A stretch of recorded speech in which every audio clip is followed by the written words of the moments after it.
એ સ્થાન સારું આપજો. અને અનિતિને બરાબર સુવર્ણનો વાસ થાય એવો સમય આપ્યો, એ સ્થાન આપ્યું. એટલે કળિયુગ બરાબર પરીક્ષિતના માથા પર બેઠો.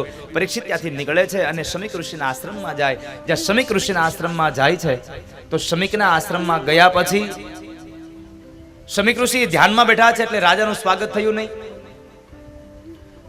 પરીક્ષિતને અહંકાર આવ્યો, કોઈ દિવસ નહીં, અને આજ પહેલી વાર અહંકાર આવ્યો. શું કામે? કળિયુગ માથા પર બેઠો છે કે હું આવ્યો અને આ સાધુડાઓ મારું સ્વાગત ન કરે, મારું સ્વાગત ન કર્યું એને. અને એ સમયે આવેશમાં આવી અને પરીક્ષિત રાજાએ જે સર્પ નીકળ્યો એ સર્પ હતો આશ્રમના સર્પને મારી અને ઋષિના ગળામાં પહેરાવી દીધો. પરીક્ષિત રાજાને અજ્ઞાન ઉપજ્યા સાહેબ. ઋષિના ગળામાં પહેરાવ્યો હાર.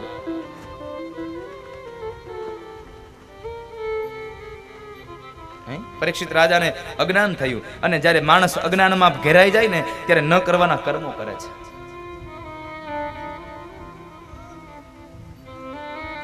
અજ્ઞાન ઉપજે છે.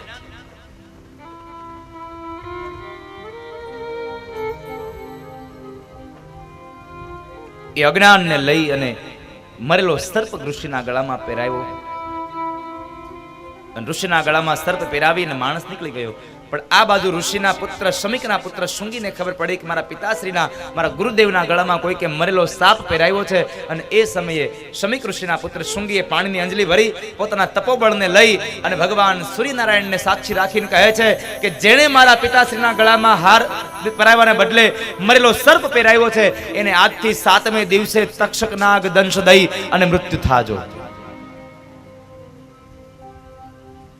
7મે દિવસે તક્ષક નાગ દંશ દેશે. પરીક્ષિત ઘરે આવ્યો. આ બાજુ શૃંગી મહારાજ પોતાના આશ્રમમાં આવે છે. ખૂબ રડે છે. એટલે શમીકની આંખો ખુલે છે. શા માટે રડે છે બાળક? તો કહે છે પિતાશ્રી તમારા ગળામાં કોઈ કે સર્પ પહેરાવ્યો છે. સર્પને જોવે તો આ તો આપણા આશ્રમનો સર્પ, આ કોઈ દિવસ કોઈને ડંખો નથી, આને કોણે માર્યો? અને એ સમયે શૃંગી બોલ્યા છે પિતાશ્રી જેણે માર્યો એને, પણ મેં એને શ્રાપ આપી દીધો છે કે આજથી 7મે દિવસે તક્ષક નાગ દંશ દઈ અને મૃત્યુ થશે.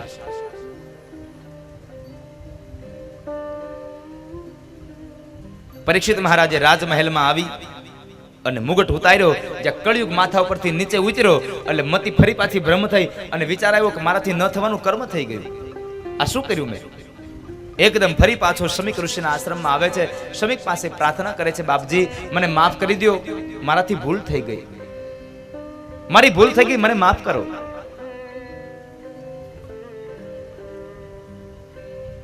અત્યંત એવી પ્રાર્થના કરે છે ત્યારે શમીક બોલ્યા છે રાજા તું માફી માંગે છે વાત બરાબર છે, પણ તને શાપ મળ્યો છે. 7મે દિવસે તક્ષક નાગ દંશ દેશે આવો શાપ મળ્યો. એટલે પરીક્ષિત રાજાએ શાપનો સ્વીકાર કર્યો. મેં ભૂલ કરી છે તો આનું પરિણામ મારે ભોગવવું રહ્યું, એમાં કોઈ સંશય નથી, મારે ભોગવવું જ રહ્યું.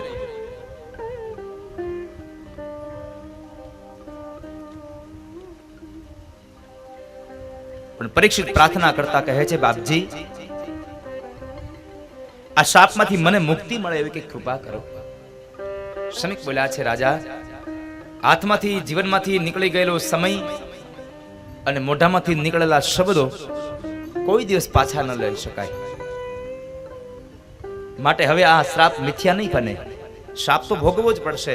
પણ એક કામ કરો, આ શાપના અંતમાં જ્યારે તમને તક્ષક નાગ દંખ દે ત્યારે મૃત્યુનો ભય છે, એ મૃત્યુના ભયની અંદર તમને જે વેદના થાય એ મૃત્યુની વેદનામાંથી છોડવા માટેનું એકમાત્ર કારણ તમને બતાવી શકું. અરે બાપજી મને એ બતાવો. તો રાજા જાઓ શ્રીમદ ભાગવતની કથા સાંભળો, કારણ ભાગવતની કથા તમને નિર્ભય બનાવશે, અભય બનાવશે, ભય નહીં લાગે. અને ભાગવતની કથા છે ને સાહેબ એ મણી છે, કાચ નથી. કાચમાં ને મણીમાં બહુ ફેર છે. ભાગવતની કથા દિવ્ય બનાવનારી ગાથા છે. અમૃત પી અને માણસ અમર બને, જ્યારે કથામૃત પી અને માણસ અભય બને છે. અને આ દુનિયામાં મહાપુરુષો કહે છે અમર બનવા કરતા અભય બનવું લાખ દરજ્જે સારું છે. હા, ભાગવતને સાંભળવાથી તમને મૃત્યુ નહીં ટળી જાય. આ વાત યાદ રાખજો હો. ભાગવતને સાંભળવાથી તમારું મૃત્યુ નહીં ટળે, પણ મૃત્યુનો ભય ટળી જાય. જે મરવાનો ડર લાગે છે અને અંત સમયે જે વેદના થાય છે ને, એ વેદના નહીં થાય તમને, એ ચોક્કસ છે.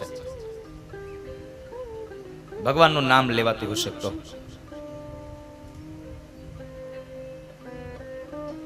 રાજા જાઓ અને ભાગવતની કથા સાંભળો. પરીક્ષિત રાજા ઘરે આવ્યા છે.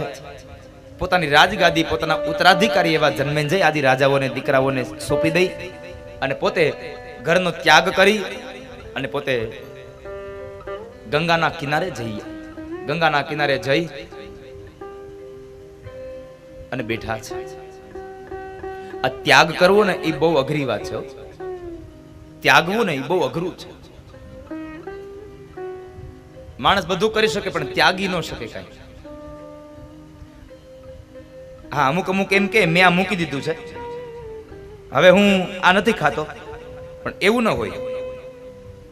છોડ્યા પછી જે માણસ એ વસ્તુને યાદ ન કરે ને એને છોડ્યું કહેવાય. પણ આપણે ત્યાગ કરી પણ કોઈ દી ભૂલીએ નહીં, ગામને કહેતા ફરીએ મેં આમ કરું છું, હું આમ કરું છું. એ ત્યાગ નથી સાહેબ. તમે ભૂલી જાઓ છો ને એ ત્યાગ છે. ત્યાગ કરવો તો ત્યાગેલી વસ્તુને ભૂલી જાવી.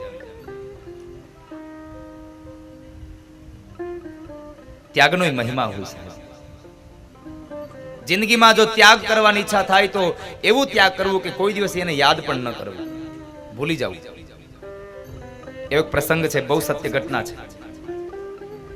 તમે જો માણસ ત્યાગ કરે પણ ભૂલે નહીં તો એ ત્યાગ શું કામનો? ત્યાગ કરે પણ ભૂલે નહીં તો એ ત્યાગ શું કામનો? 92 લાખ માળવાનો ધણી રાજા ભર્તૃહરિ, એટલો વૈરાગ્ય લાગી ગયો, છોડીને વયો ગયો. 92 લાખ માળવો મૂકી દીધો. આપણે અંત સમયે 92 લાખ માળવો તો ન મૂકી શકીએ, આપણું ઘર ન મૂકી શકીએ, એનો વાંધો નથી, પણ એક નાનો એવો વાછડો આપણા ઘરનો એક નાનો હાવણો ચાવતો હોય ને તો ઈ આપણે અંત સમયે વાછડો કરતા હોય, ઈ નથી મૂકી શકતા.